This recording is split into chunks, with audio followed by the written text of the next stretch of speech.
அல்ஹம்துலில்லாஹி நஹ்மதுஹு வ நஸ்தஈனுஹு வ நஸ்தக்ஃபிருஹு வ நு'மினு பிஹி வ நதவக்கலு அலைஹி வ நஅஊது பில்லாஹி மின் ஷுரூரி அன்ஃபுஸினா வ மின் ஸய்யிஆத்தி அஅமாலினா மை யஹ்திஹில்லாஹு ஃபலா முதில்ல லஹு வ மை யுضلل ஃபலா ஹாதிய லஹு وأشهد أن لا إله إلا الله وحده لا شريك له وأشهد أن محمدا عبده ورسوله أما بعد.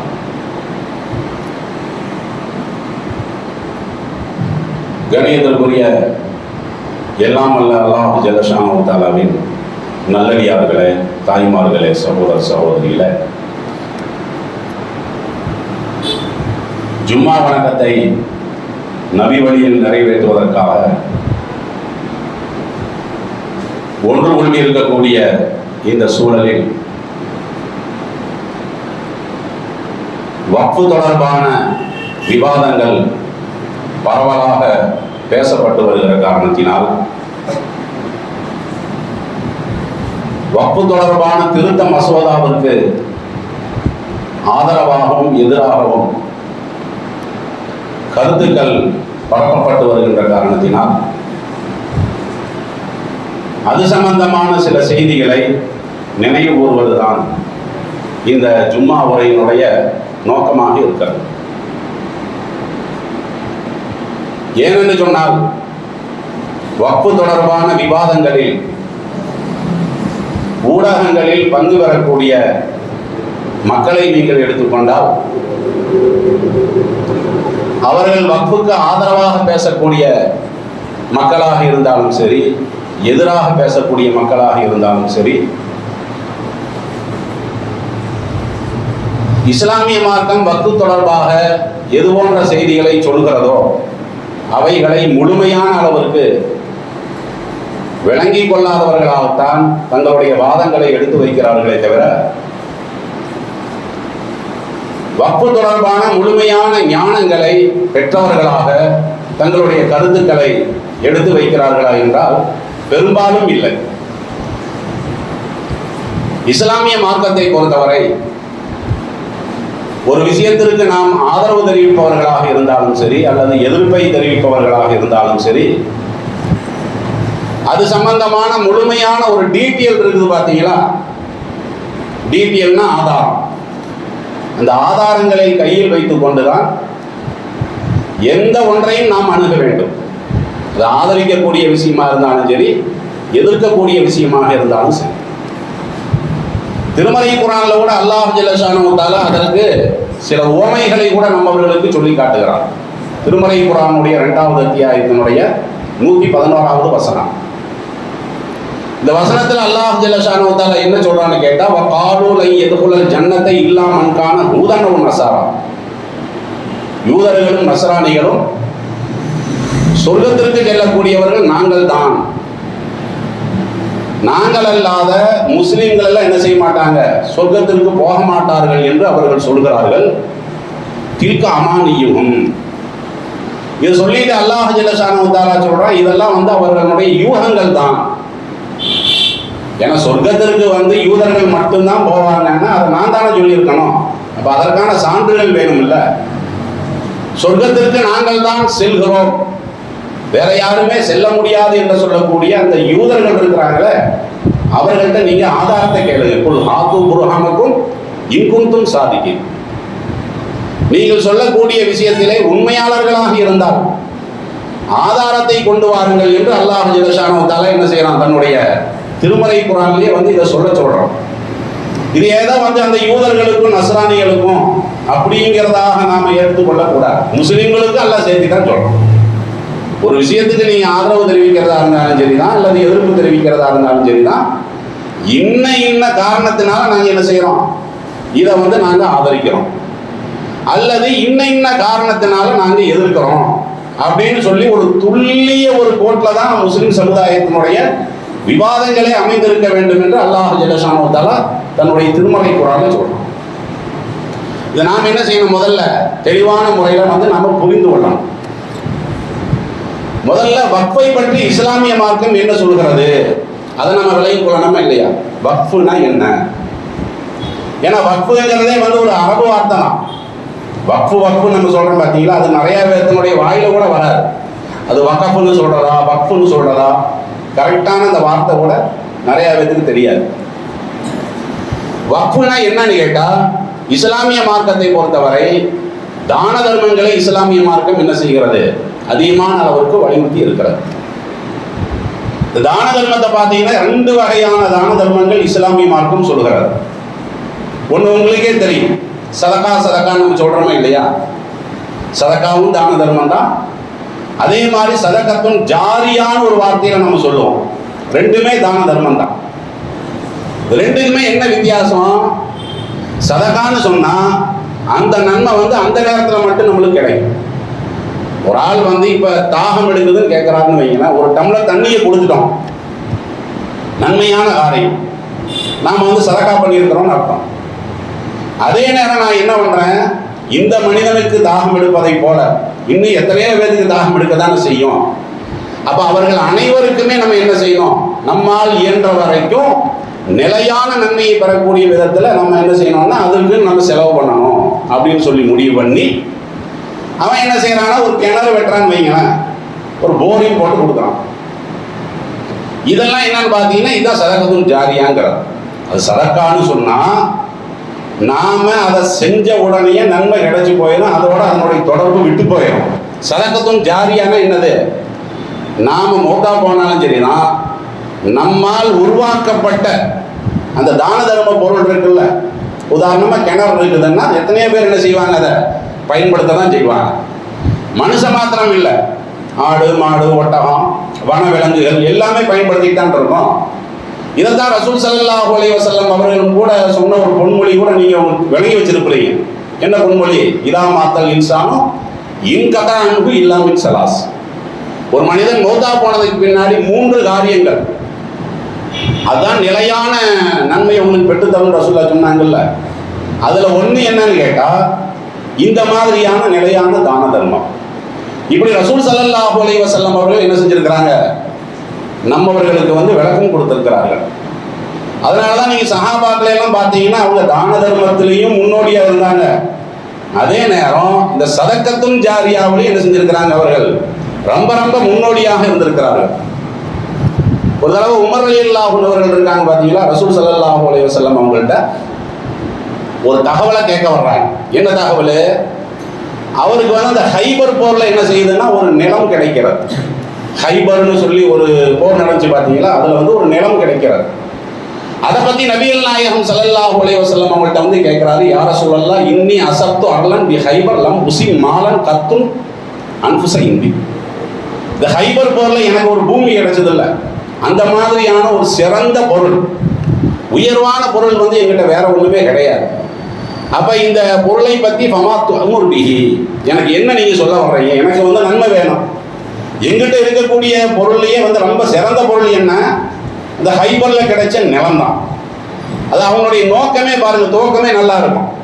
நாம வந்து தான தர்மம் பெரும்பாலும் எதை செய்வோம்னு கேட்டா, நம்மளுக்கு எது உதவாதோ, நம்மளுக்கு எது தேவையில்லையோ அதையெல்லாம் தான் நம்ம தான தர்மம் பண்ணுவோம்.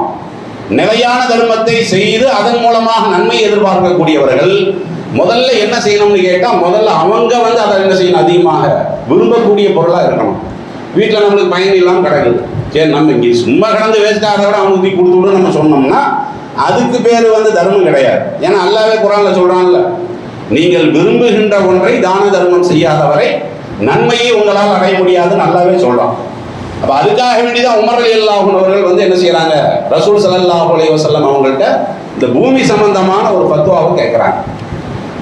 அப்ப ரசூல் ஸல்லல்லாஹு அலைஹி வஸல்லம் அவர்கள் என்ன சொல்றாங்க? இன் சிறுத்த ஹபிஸ்த அஸ்லுஹா, நீ நாடினால் நீ எதை தான தர்மம் பண்ற விரும்புறையோ அதனுடைய உரிமையை நீ கையில் வைத்துக்கொள்.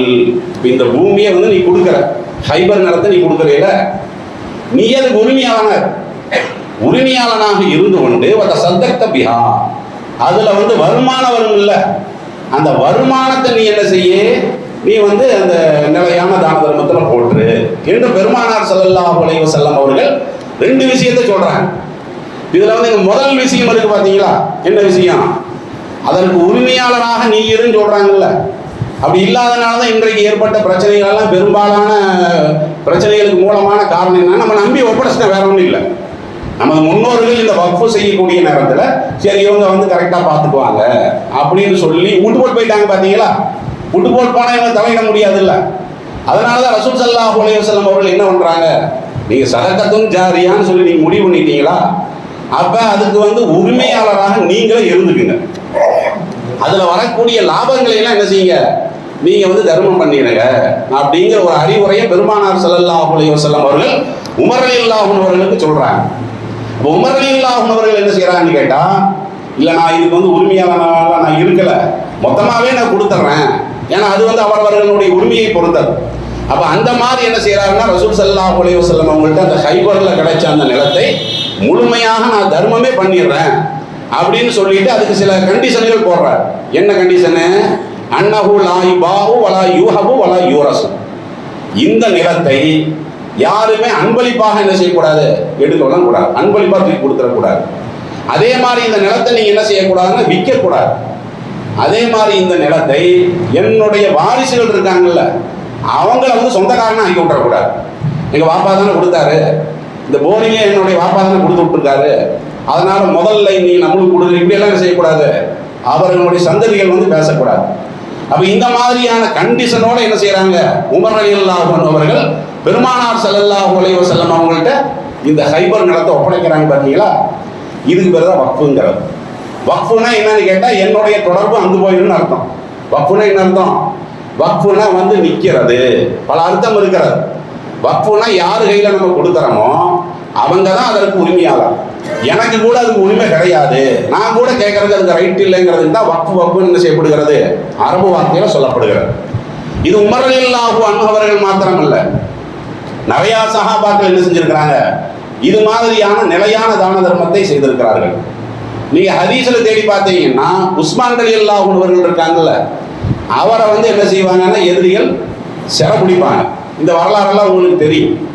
சிறை பிடிச்சி அவரை வந்து என்ன செய்வாங்கன்னா கடுமையான அளவுக்கு கொடுமையெல்லாம் படுத்துவாங்க. அந்த கொடுமை தாங்க முடியாம உஸ்மான் ரலியல்லாஹு அன்ஹு அவர்கள் சொல்றாங்க, என்ன சொல்றாங்கன்னா, மன் ஹஃபர ரூபத்தன் ஃபலஹுல் ஜன்னா. நபிகள் நாயகம் ஸல்லல்லாஹு அலைஹி வஸல்லம் அவர்கள் ரூமா என்ற கிணறை யார் வந்து ஏழைக்கு வாங்கி அதை வந்து ஒப்படைக்கிறார்களோ அவர்களுக்கு சொர்க்கம் இருப்பதாக ரசூலுல்லாஹ் சொன்னாங்க. அது மதீனா வந்த நேரத்தில், மக்காவிலிருந்து மதீனா வந்தாங்க பார்த்தீங்களா, அந்த நேரத்தில் வந்து இந்த தண்ணிக்கெல்லாம் ரொம்ப கஷ்டம். அப்போ அந்த ரூமா என்ற ஒரு கிணறு இருக்கிறார், யூதர் தான் கைவசம் வச்சிருந்தார். ரசூல் ஸல்லல்லாஹு அலைஹி வஸல்லம் அவர்கள் என்ன செய்கிறாங்கன்னா இந்த விஷயத்தை சொல்றாங்க, இந்த கிணறை வாங்கி யார் ஏழைகளுக்காக வேண்டி ஒப்படைக்கிறாங்களோ அவங்களுக்கு வந்து சொர்க்கம் உறுதியாகிவிட்டதுங்கிறாங்க. அப்போ இந்த மாதிரி ரசூல் ஸல்லல்லாஹு அலைஹி வஸல்லம் அவர்கள் சொன்னாங்க. அப்போ நான் அந்த கிணறையே வாங்கி நான் வந்து உங்களுக்கு தானே கொடுத்தேன், இந்த நாட்டு மக்களுக்கு தான் நானே கொடுத்தேன், இப்படிப்பட்ட என்னைவா நீங்க வந்து தொல்லப்படுத்துறீங்க, இப்படிப்பட்ட எனக்கு வந்து நீங்க இவ்வளவு சிரமத்தை கருதுறீங்களே அப்படின்னு சொல்லி, இது புகாரிலே இருக்கிறது. புகாரில 2778வது ஹதீஸாக இருக்கிறது. அப்ப இதெல்லாம் என்னன்னு பார்த்தீங்கன்னா, இந்த வக்ஃபு விஷயத்துல சஹாபாக்கள் வந்து ரொம்ப ரொம்ப ஆர்வமாக என்ன செஞ்சிருக்கிறாங்க, இருந்திருக்கிறார்கள். அதே மாதிரி அனஸ் ரலியல்லாஹு அன்ஹு அவர்கள் இவங்க என்ன பண்றாங்கன்னு கேட்டா, வீடு இருக்குல்ல, வீட்டையே கட்டி கொடுத்துட்றாங்க. இந்த வீடை வந்து நான் கட்டி கொடுக்குறேன், இந்த வீடை வந்து நான் பயன்படுத்தல, அதே நேரம் இதை வந்து நான் என்ன செஞ்சிடறேன், வக்ஃபுக்கு ஒப்படைச்சிடுறேன் அப்படின்னு சொல்லி அனஸ் ரலியல்லாஹு அன்ஹு அவர்கள் ஒப்படைச்சிருக்கிறாங்க. அதே மாதிரி பார்த்தீங்கன்னா இன்னும் பல சஹாபாக்கள் தன்னுடைய வீட்டையும் ஒப்படைத்து விட்டு அவங்க என்ன செய்யறாங்கன்னா, இதுல வந்து எனக்கு உரிமை கிடையாது, அதே நேரம் இவர் வெளியூர் போயிட்டு வந்தா என்ன செஞ்சுக்குவாரு, அவர் தங்கிக் கொள்வார். இது மாதிரியான அடிப்படையில் வந்து நிறைய செய்திகள் நம்ம என்ன செய்யறோம், புகாரிலையும் பார்க்குறோம், ஏனைய ஹதீஸ் நூல்கள்லையும் பார்க்குறோமே இல்லையா. இப்போ மார்க்க பார்வையில் இந்த வக்ஃபுங்கிற ஒன்று இருக்குது பார்த்தீங்களா, அது வந்து ரொம்ப ரொம்ப சிறந்த நன்மைக்குரியது அப்படிங்கிறத முதல்ல வந்து நாம முதல்ல உள்வாங்கிக் கொள்ளணும். நாம இதுக்கு போராடுறது மாத்திரம் இல்லை, இது மாதிரியான விஷயத்துல நாம அதிகமாக என்ன செய்யணும், கவனம் செலுத்த வேண்டும் அப்படிங்கிறது முதலாவது விஷயம். அதனாலதான் ரசூல் ஸல்லல்லாஹு அலைஹி வஸல்லம் அவர்கள் வறுமையை விரட்டினார்கள் நம்ம சொல்றோம்ல. எப்படி வறுமையை விரட்டினாங்க, மந்திரமா போட்டாங்க. ரசூல் ஸல்லல்லாஹு அலைஹி வஸல்லம் அவர்கள் அதிகமான வறுமையை சந்திச்சாலும் தானே, சஹாபாக்கள் எல்லாம் வந்து சாப்பிடுவதற்கு கூட வறுமையோட நிலையில தான் இருந்தாங்க. அப்ப அப்படிப்பட்ட ஒரு காலத்தை வந்து ரசூல் ஸல்லல்லாஹு அலைஹி வஸல்லம் அவர்கள் சிறந்த காலமாக, வறுமை நீங்கிய காலமாக அவங்க மாற்றியதற்கே அடிப்படையான காரணம் என்னன்னு கேட்டா, முதல்ல இந்த வறுமை எதனால் வருகிறது, எதனால் வருது? வட்டி இருந்தால் வறுமை வந்துடும். வட்டின்னு ஒன்று இருந்துச்சுன்னு சொன்னா, வட்டி வாங்குறதுக்கு வேணா அவனுக்கு லாபம் இருக்குமே தவிர, வட்டியை வாங்கினவன் என்னைக்காவது முன்னேறுவானா?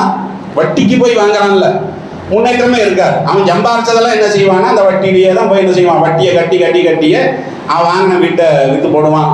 அவன் எந்த வியாபாரத்துக்காக வேண்டி வாங்கினானா அந்த கடையை பூட்டி போடுவான்.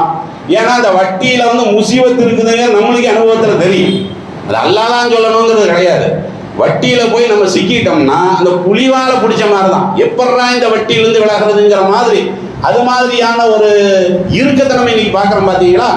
அப்ப ரசூல் ஸல்லல்லாஹு அலைஹி வஸல்லம் அவர்கள் வறுமையை விரட்டுவதற்காக என்ன செய்யறாங்க? முதல்ல இந்த பொருளாதாரத்தை வந்து நம்ம சரி செய்வதாக இருந்தால், வறுமையை விரட்டுவதாக இருந்தால், வட்டி வாசலை அடைக்கணும் அப்படின்னு சொல்லி அந்த வாசலை அடைச்சிட்டு தான், வாசல் அடைச்சா வேற எந்த வழியில வரும்? வக்ஃப் வழியில வரும். யார் வந்து மார்க்கத்திற்காக ஜக்காத்துன்னு ஒன்று இருக்கு பார்த்தீங்கன்னா, அந்த ஜக்காத் வழியில வரும். அதே மாதிரி இந்த நிலையான தான தர்மம் அப்படிங்கிற அடிப்படையில் என்ன செய்யும் வரும்னு சொல்லி பெருமானார் ஸல்லல்லாஹு அலைஹி வஸல்லம் அவர்கள் ஹிக்மத்தோட சிந்திச்சு தான் என்ன செஞ்சிருக்கிறாங்க, இந்த ஒரு வழிமுறையை ஏற்படுத்திட்டு போனாங்க. இன்றைக்கு அந்த வழிமுறை இருக்கிறது. ஆனா முஸ்லிம் சமுதாயத்தினுடைய பொருளாதார நிலைமை எவ்வளவு? நீ எவ்வளவு கோடி சொத்துன்னு சொல்றான் பாத்தீங்களா? 1.2 லட்சம் கோடி சொத்தான். இந்த வக்ஃபுக்கு வந்து எந்த அளவுக்கு சொத்து இருக்குதுன்னு கேட்டா 1.2 லட்சம் கோடி. முஸ்லிம்களுக்கே இப்பதான் தெரியும். முஸ்லீம் அல்லாதவர்களை விட்டுருங்க, உங்களுக்கே இப்ப தெரியும். 1.2 லட்சம் கோடி அளவுக்கு முஸ்லிம் சமுதாயத்துக்கு சொத்து இருக்குதுங்கிறான். அது முஸ்லிம் சமுதாயத்தினுடைய சொத்து ஓரளவுக்கு கணக்கு இருக்கிறதுனால அவன் இதை சொல்றான். ஏனைய சமுதாயத்தினுடைய சொத்து இருக்குல்ல, இந்து மக்கள்கிட்ட சொத்து இருக்குமா இல்லையா? இந்த கபில் சிபில்னு கூட ஒரு ஆள் கூட என்ன செஞ்சாரு நேற்று பாராளுமன்றத்திலையும், நேற்று முந்தா நேற்று என்ன சொல்றாரு, அதாவது இந்தியாவில் இருக்கக்கூடிய 3 மாநிலங்கள், அந்த 3 மாநிலத்தில் இருக்கக்கூடிய கோயில்களுடைய சொத்து எவ்வளவு அப்படின்னு சொல்லி நீங்க ஆய்வு பண்ணி பார்த்தீங்கன்னா, இந்த வக்ஃபை விட பல பல பல மடங்கு இருக்குன்னு சொல்லி பாராளுமன்றத்திலே பேசுறாங்க. என்ன பேசுறாங்க? ஏன்னா இவங்க என்ன பண்றாங்கன்னா, ரயில்வே துறைக்கு அடுத்த கட்டமாக சொத்து இருக்கிறது வந்து வக்ஃப்ல தான் சொல்றாங்கல்ல, அப்படித்தானே எல்லாருமே நம்புறாங்க. ஏன் அப்படி சொல்றாங்கன்னா, ஓரளவுக்காவது கணக்கு இருக்குது. அதே நேரம் இந்து கோயில்களை வந்து நீங்க வந்து ஆய்வு பண்ணி பார்த்தீங்கன்னா, 3 மாநிலத்தில் நீங்க ஆய்வு பண்ணி பார்த்தீங்கன்னா, இத மாதிரி பல பல மடங்கு என்ன இருக்குது சொத்து வந்து இந்து கோயில்களுக்கு இருக்குதுன்னு சொல்றாரு.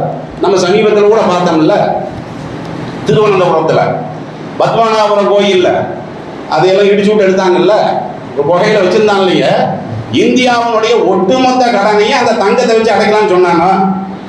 நீதிமன்றமே தொடர்ந்து விட்டுச்சா போனாங்கல்ல, ஒரு கோயில்ல உள்ளது. அப்ப மற்ற இடத்துல இருக்கக்கூடிய சொத்தை எல்லாம் இவன் முறைப்பிரகாரம் என்ன செய்யல, மக்களுக்கு அறிவிக்கலாம், கணக்கெடுத்தானா என்னங்கிறது தெரியல. ஆனால் இந்த வக்ஃபுங்கிறது ஓரளவுக்கு இவன் நியாயமா இருந்திருக்கான். ஓரளவுக்கு நியாயமா இருந்த காரணத்தினால சொத்து எத்தனை கோடின்னு இப்ப சொல்றான், 1.2 லட்சம் கோடி. அவ்வளவு இருக்கா இல்லையா? அதனால முஸ்லிம்க்கு என்ன பண்ணணும்? நபிகள் நாயகம் ஸல்லல்லாஹு அலைஹி வஸல்லம் அவர்கள் இந்த வக்ஃபு என்ற முறையை கொண்டு வந்ததுக்கே மூல காரணம் என்ன? முஸ்லிம் சமுதாயத்தவர்களை முன்னேற்ற வேண்டும், அதுக்காக வேண்டிதானே. சரி, முஸ்லிம் சமுதாயத்தவர்களுடைய பொருளாதார நிலை இன்றைக்கு எப்படி இருக்கிறது? எல்லாம் தன்னிறை பெற்றவர்களாகத்தான் இருக்கிறாங்களா? இந்தியா ஃபுல்லாவே நீங்க ஆய்வு பண்ணுங்க. கல்வியில வந்து முஸ்லிம் சமுதாயத்தவர்கள் பின்தங்கிய நிலையில இருக்கிறாங்க நீ சொல்றைய, கல்வித்துறை சார்ந்த விஷயங்கள்ல இவங்க கவனம் செலுத்துறாம இல்லையா? ஏன்னா 1.2 லட்சம் கோடின்னு சொல்றாங்க இல்லையா? அப்ப அந்த பூமியெல்லாம் எதுக்கு வச்சிருக்கிறீங்கிறான், எதுக்காக வேண்டி வச்சிருக்கிறீங்க? ரசூல் ஸல்லல்லாஹு அலைஹி வஸல்லம் அவர்கள் பூமியை வச்சிருந்தாங்க. அதை வச்சு என்ன பண்ணாங்க? யூதர்களை கூப்பிட்டாங்க. யூதர்களை கூப்பிட்டு, நீங்க விவசாயம் பண்றீங்க, நம்ம பூமியில் நீங்க விவசாயம் பண்ணுங்க, லாபத்துல கொஞ்சம் இதுக்கு கொடுத்துருங்க. ரசூல் ஸல்லல்லாஹு அலைஹி வஸல்லம் அவர்கள் காய்ந்த பூமியை பயனுள்ள பூமியா மாத்தினாங்களா இல்லையா? ஏன் மாத்தினாங்க? வருமான வர்ணம் இல்லைங்க, சும்மா போட்டு பூமியை மட்டும் சும்மா வச்சுக்கிட்டு இருந்தா அதனால என்ன பிரயோஜனம்? ஒண்ணும் இல்லையில. இந்த மாதிரி முஸ்லிம் சமுதாயத்தில் வந்து யோசனை செய்திருக்கிறார்களா? இதுவரை யோசனை செய்திருக்கிறார்களா? முஸ்லிம் சமுதாயத்தினுடைய கல்விக்கு யோசனை செய்திருக்கிறார்களா? முஸ்லிம் சமுதாயத்தின் சார்பாக கட்டப்பட்ட மருத்துவமனைகள் எத்தனை? ஒண்ணு கிடையாது. எவ்வளவு ஆஸ்பத்திரி இருக்குது? சமூகத்தின் சார்பாக நான் சொல்றேன். அப்ப வக்ஃபு சொத்து லட்சக்கணக்கில் இருக்குதுன்னு சொல்றீங்க ஒரு பக்கம். அதனால என்ன உபயோகத்தை நீங்க பண்ணீங்க? ஒரு முன்னேற்றமும் கிடையாதுங்க. வக்ஃபுல அங்க வகிக்கிறாங்க பாத்தீங்களா, அவர்களுடைய பொருளாதாரமாவது முன்னேற்றம் அடைந்திருக்கிறதா? இந்த வக்ஃபு பள்ளிவாசல் சொல்றாங்கல்ல, அங்க மோதினாராக வேலை பண்றாங்கல்ல, போய் சம்பளம் எவ்வளவுன்னு கேட்டு பாருங்க. வக்ஃபு பள்ளிவாசல் மோதினார் இருக்காருல்ல, அங்க போய் அவருக்கு சம்பளம் எவ்வளவுன்னு கேட்டு பாருங்க. இந்த 2025 கேட்டு பாருங்க, அதிகபட்சமா 8000 ரூபாய் கொடுப்பான். அதிகபட்சமாக எவ்வளவு கொடுப்பாங்கன்னா 8000, 7000. இதெல்லாம் வந்து குற்றச்சாட்டு சொல்ல, நம்ம குடும்பத்திலே அப்படி எத்தனை பேர் இருந்திருக்கிறாங்க விளங்குங்களா? இந்த பள்ளிவாசல், இந்த வக்ஃபு சம்பந்தமான பள்ளிவாசல்கள்ல நீ சொல்ல போனா இதை வந்து இந்த கொச்சையாக சொல்றதா இருந்தா என்னது பிச்சை போடுற மாதிரி உள்ளது. ஒருத்தன் மார்க்கத்துக்காக வேண்டி போய் பள்ளிவாசல்ல பணியாற்றுகிறான். அது எத்தனையோ கோடிக்கணக்கான சொத்து இருக்கக்கூடிய அந்த வக்ஃபு பள்ளிவாசல்ல நீ கொடுக்கக்கூடிய சம்பளம் இமாமுக்கே ரொம்ப ரொம்ப கீழ்த்தரமாக 10,000 ரூபாய் இருக்குதுன்னு சொன்னா, அதே மாதிரி மோதினாருக்கு 6000 4000 ரூபாய் இருந்துச்சுங்க. 6 வருஷத்துக்கு முன்னாடி வரைக்கும் 4000 ரூபாய் கொடுத்துட்டு இருந்தாங்க. யாரு? ஏழை ஜமாத்தா, வக்ஃபு ஜமாத்து? பாக்குறீங்களா இல்லையா? அப்ப ரசூல் ஸல்லல்லாஹு அலைஹி வஸல்லம் அவர்கள் எந்த அளவுக்கு ஹிக்மத்தோட இந்த வக்ஃபுங்கிற சொத்தை வந்து பயன்படுத்தினாங்க, சமூகத்துக்காக வேண்டி அதை எந்த அளவுக்கு முன்னேற்றினாங்க. இன்றைக்கு இத்தனை கோடி வச்சிருக்கக்கூடிய முஸ்லிம் சமுதாயத்துல அதனுடைய நிர்வாகிகள் சிந்தித்திருக்கிறார்களா? நம்மளுக்கே சொத்து எவ்வளவுன்னு தெரியலையே. அவர்கள் நினைச்சதை செஞ்சாங்க, வேற ஒன்றும் இல்லை. அவர்கள் என்ன நினைச்சாங்களோ அதை செய்தார்கள். பெருசா வேணாம். வக்ஃபுக்கு சொந்தமான கடைகள் இருக்கு பாத்தீங்களா? எத்தனையோ பெரிய பெரிய நகரங்கள் எல்லாம் போய் பாருங்க, அப்படி நீளமா இருக்கு கடை. ஒரு 100 கடை இருக்கும். இந்த சைடு பார்த்தீங்கன்னா 150 கடை இருக்கும். இடையில வேற ஒருத்தன் கடையை வச்சிருப்பான். அவன் வந்து வாங்கக்கூடிய அந்த வாடகை இருக்குல்ல 40,000 ரூபாய் இருக்கும். இவன் வாங்கக்கூடிய வாடகை 4,000 ரூபாய் இருக்கும். இருக்க இல்லையா? யார் உங்க அப்பா வீட்டு சொத்தா இத? உன் கடையை நீ இப்படி விடுவியா? முதல்ல அது சொல்லு. அவன் 40,000 ரூபாய் கொடுத்தா நீ 42,000 ரூபாய் நீ கேட்க மாட்டியா? அப்ப அல்லாஹ்வுடைய சொத்துங்கிறது எந்த அளவுக்கு நம்ம வந்து மட்டமாக வச்சிருக்கிறோம் பாருங்க. சொத்தை வந்து அல்லாஹ்வுடைய சொத்தை மட்டமாக்கி வச்சோம்ல, சோதனை விட்டுட்டான். அதான் சோதனை. உங்க கையில இருந்து இப்ப என்ன பிரயோஜனம்? முஸ்லிம் சமுதாயத்துக்கும் பயன் இல்லை. சும்மா அது வெட்டு பூமியாக இருக்கக்கூடிய நேரத்தில் எவனோ எடுத்துட்டு போட்டான்னு சொல்லி இப்ப அல்லாஹ் சோதனை இறக்கின உடனே இப்ப பொங்கி விழுறையில அப்ப நீ சிந்திச்சிருக்க வேண்டியதானே, அதை முறையாக நீ பயன்படுத்தி இருக்க வேண்டியதானே. அல்லாஹ் கூட குர்ஆன்ல அதை சொல்லி காட்டுறான். மா அஸாபக மின் ஹஸனத்தின் ஃபமினல்லாஹ், உங்களுக்கு வரக்கூடிய நலவுகள் இருக்கிறது என்னால வருது. வமா அஸாபக மின் ஸய்யிஅத்தின் ஃபமின் நஃப்ஸிக, உங்களுக்கு ஏற்பட்ட முசீபத் இருக்க அது ஒன்னால வருது. வக்ஃபுக்கு கோடான கோடியை தூக்கி கொடுத்தான்ல, நீ சொல்லி கொடுக்கல. மறுமையில நான் நன்மை தருவேன், சொர்க்கம் தருவேங்கிறதுனால வக்ஃபுக்கு கோடான கோடியை தூக்கி அவன் கொடுத்தான். அதை நீ நாசமாக்க, அதை நீ புதைச்சி வச்ச. உன் தேவையானவர்களுக்கு, உன் சொந்தக்காரர்களுக்கு மாத்திரம் என்ன செஞ்ச? நீ அதை வகை வகையா தந்திரம் பண்ணி பயன்படுத்தின. முசீபத்து வந்துருச்சு இல்லை? இப்ப அங்கங்க போராடுறீல. சும்மா தானே இருந்த இத்தனை காலமா ஒன்னும் போராடாம தான் நான் வச்சிருந்தேன். ஓன் சொத்தை கேட்கறதுக்கு இப்ப நான் போராடக்கூடிய நிலைமை வந்தது காரணம் என்ன? அப்ப அல்லாஹ்வுடைய சொத்து விஷயத்துல நாம் என்ன செய்யல? ரொம்ப ரொம்ப கவனமாக இருக்கணும். ஆனால் அந்த கவனத்தை நம்ம என்ன செய்யல? பேணாத காரணத்தினால இன்றைக்கு வந்து இந்த முசீபத்தில் போய் நம்ம மாட்டிக்கிட்டோம். விளங்குதுங்களா? அதனால இதை நம்ம என்ன செய்யணும்? அடிப்படையாக நம்ம பயன்படுத்திக் கொள்ளணும். அல்லாஹ்வுடைய சொத்துன்னு மட்டும் இல்லை, எந்த சொத்தா இருந்தாலும் சரிதான். ஒரு தம்பி சொத்துல அண்ணன் கை வைக்க கூடாது, அண்ணன் சொத்துல தம்பி கை வைக்க கூடாது, ஜமாத்து சொத்துல நிர்வாகிகள் கை வைக்க கூடாது, ஸ்கூல் சம்பந்தமான நிர்வாகத்தை பயன்படுத்தி அந்த நிர்வாகத்தை என்ன செய்யக்கூடாது? சீர்கெடுத்துடக்கூடாது. ஏன்? நபிகள் நாயகம் ஸல்லல்லாஹு அலைஹி வஸல்லம் அவர்களுக்கு அல்லாஹ் சொல்றான். என்ன சொல்றான்னு கேட்டா, வமா கானலி நபியின் ஐயகுல்ல, எந்த ஒரு நபிக்கும் இந்த வக்ஃபு பொருள் இருக்கிறத அதை வந்து அதுல வந்து குளறுபடி செய்வது, அதுல மோசடி செய்வது எந்த நபிக்கும் ஆகுமானதல்ல. நபிக்கே ஆகுமானது இல்லைங்கிறான். நம்மளை விட்டுருங்க, தலைவர், செயலாளர், பொருளாளர் அவங்களெல்லாம் விட்டுருங்க. அல்லாஹ் என்ன சொல்றான்? வமா கானலி நபியின், எந்த நபியாக இருந்தாலும் பொருளாதாரத்துல மோசடி செய்யறது அனுமதிக்கப்பட்டதல்ல. வமை யகுல் யத்தி பிமா கல்ல யௌமல் கியாமா, யார் இந்த அல்லாஹ்வுடைய சொத்துல வந்து மோசடி செய்கிறானோ அவனை மறுமை நாள்ல நம்ம என்ன செய்வோம்? இழுத்து கொண்டு வருவோம். அவன் செஞ்ச தப்புக்கெல்லாம் நம்ம முழுமையாக கூலி தருவோம் அப்படின்னு சொல்லி அல்லாஹ் என்ன செய்யறான்? தன்னுடைய திருமறை குர்ஆன்ல சொல்ற காரணத்தினால இது மாதிரியான விஷயங்கள் நம்மளுடைய அதிகாரத்துல, நம்மளுடைய கைவசத்துல எல்லாம் இருக்குமேயானால் நம்ம என்ன செய்யணும்? ரொம்ப ரொம்ப கவனமாக இருக்கணும்.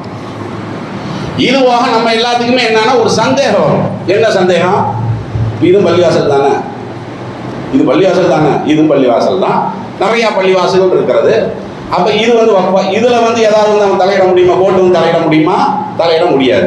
இந்த வக்ஃபுல மட்டும்தானே போய் தலையிடலாம். கோர்ட்டு வந்து தலையிடுறது எதுல தலையிடுது? கோர்ட்டா இருந்தாலும் சரி, அது சம்பந்தமான இன்னைக்கு வழக்கெல்லாம் போட்டிருக்காங்கல்ல, வக்ஃபு சம்பந்தமா தானே போடுறாங்க. இந்த பள்ளி சம்பந்தமாக போட முடியல. அப்ப எதனால இந்த கட்டத்தை நம்ம சந்திச்சோங்கிறத நம்ம என்ன செய்யணும்? முதல்ல அதை நம்ம முதல்ல புரிந்து கொள்ளணும். ஏன்னா மார்க் அடிப்படையில் இப்படியெல்லாம் வலியுறுத்திய காரணத்தினால காலகாலமாக இந்த வக்ஃபு சொத்துங்கிறது சேர்ந்து கொண்டே இருக்கிறது. இந்தியாவிலையும் அப்படிப்பட்ட நிறைய சொத்துக்கள் சேர்ந்து கொண்டே இருந்தது. ஆனால் அந்த நிர்வாகத்துக்கு என்ன இல்லை? திறமை வேணும் இல்ல.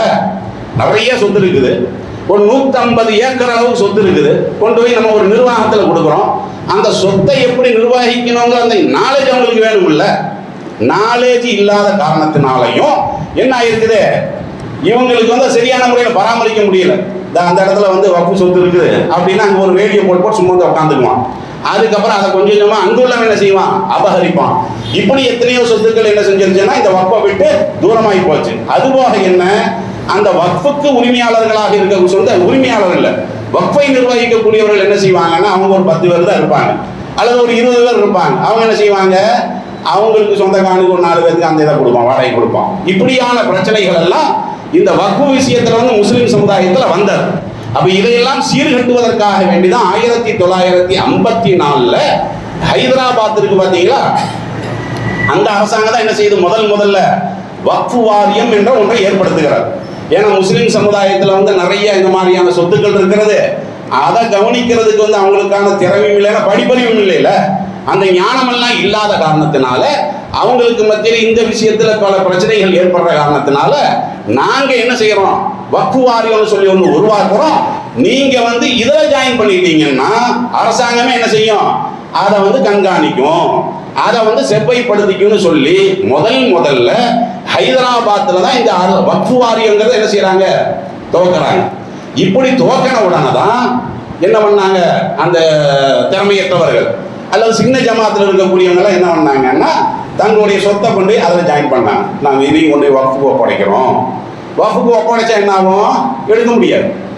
இன்னைக்கு கூட நாங்கள் இந்த வக்ஃபு வாரியத்திலிருந்து விலகிக்கிறோம் அப்படின்னு சொல்ல முடியுமானா சொல்ல முடியாது. ஏன்? வக்ஃபுல ஜாயின் பண்ணா அதை வந்து நம்ம எடுக்க முடியாது. அதை கூட தப்பா தான் தசை இருப்போம்.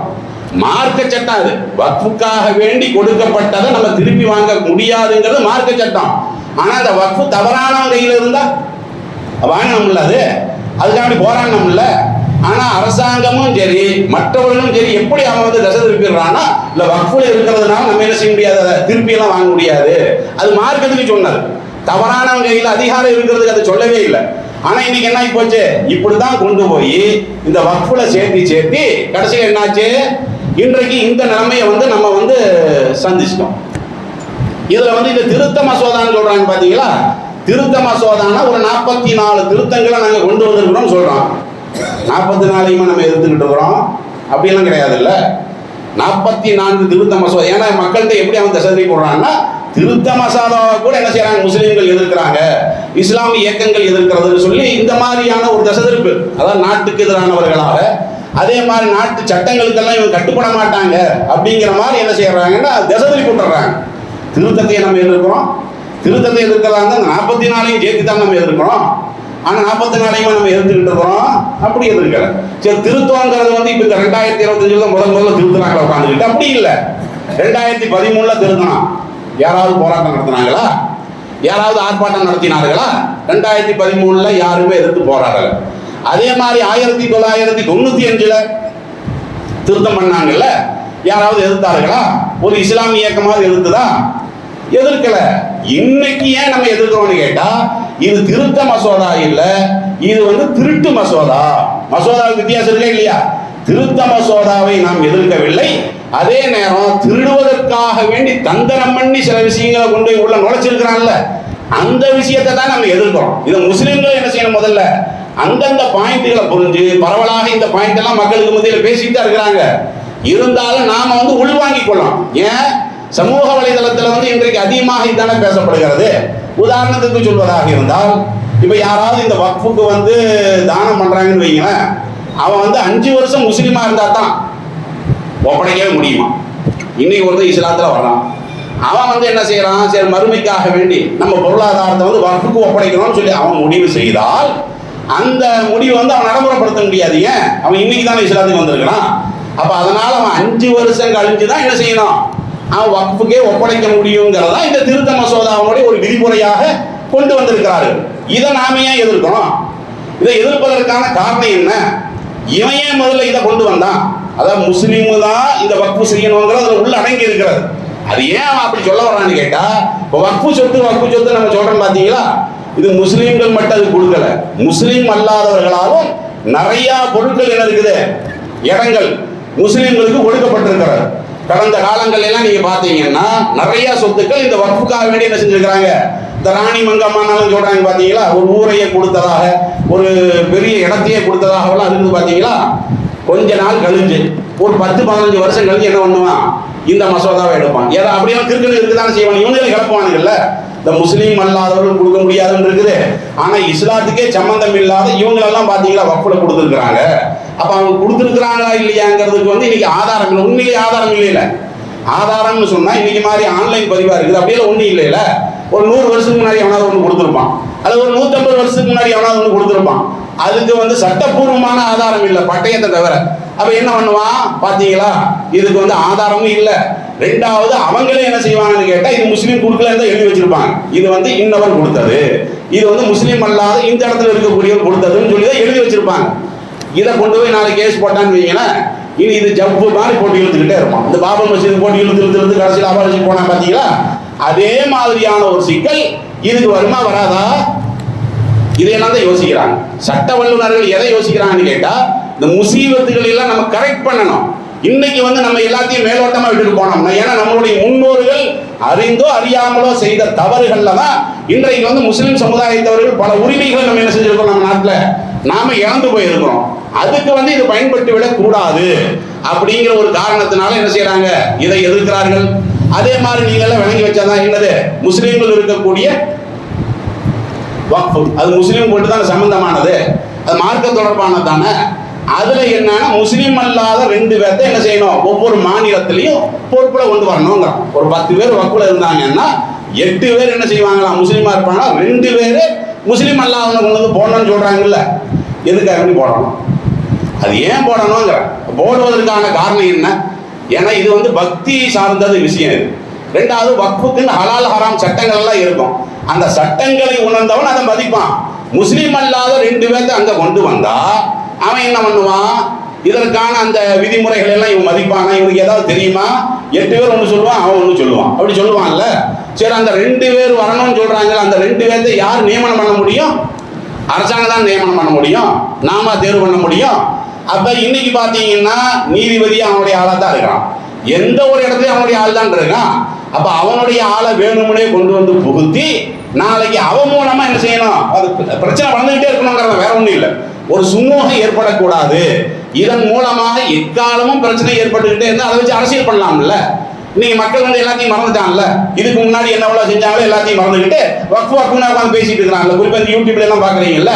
இந்த மாதிரி பிரச்சனை வந்து இதுலயே சிந்தனை செலுத்திக்கிட்டு இருக்கும்போது நம்ம வந்து வேற லட்சியத்தை நோக்கி நம்ம என்ன செய்ய மாட்டோம், போக மாட்டோம்.